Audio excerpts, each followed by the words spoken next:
Reverend Steve here, keeping it simple. We're going to be in the book of Revelations. We're going to be in Revelations 14, verse 12. And I'm touching on the subject of the tribulation. And we've been talking about the tribulation. And now, something hit me yesterday after yesterday's teaching. There was a scripture that came to me, and it was from Hebrews 5:8. And it talks about Jesus learning obedience through the things he suffered. Now, he's the bridegroom, and we are the bride.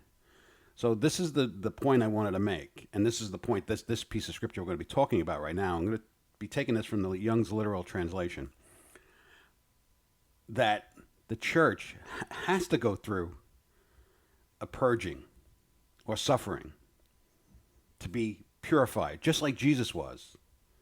Just think about that scripture. Let that scripture, Hebrews 5:8, really sink into your heart, and really think about that.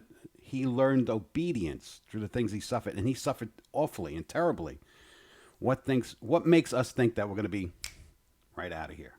I'm not picking on those people. I think it's a learning process. I came from that teaching for 25 years. I believed that until God started showing me in the scriptures, because I started searching in the scriptures, and God showed me that's not true.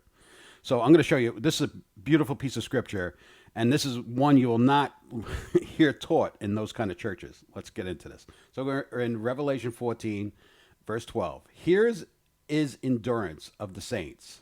Here are those keeping the commandments of God and the faith of Jesus. And this is the part I wanted to touch on. And I heard a voice out of heaven saying to me, "Right, happy are the dead who in the Lord are dying from this time." Think about that. So we're talking about this piece of scripture. If you really look at this piece of scripture, you look at the first part of the scripture, it talks about taking the mark of the beast. And we just discussed it. I had a couple of teachings ago about Revelation 15, getting the crown for not taking the mark of the beast. God celebrates that. And we talked about celebration yesterday, going through the tribulation. God writes it down. God goes out of his way to point out those who will go through the tribulation and stand up for him, just like Jesus stood up for us. We have to do the same thing. I hope you understand that. I hope you really dive down deep and pray about this, fast about this, and really take this to heart and understand that we must go through the tribulation of those days. And that purifies us like a bride, a perfect bride for him who was purified already. God bless. We'll see you next time. Bye-bye.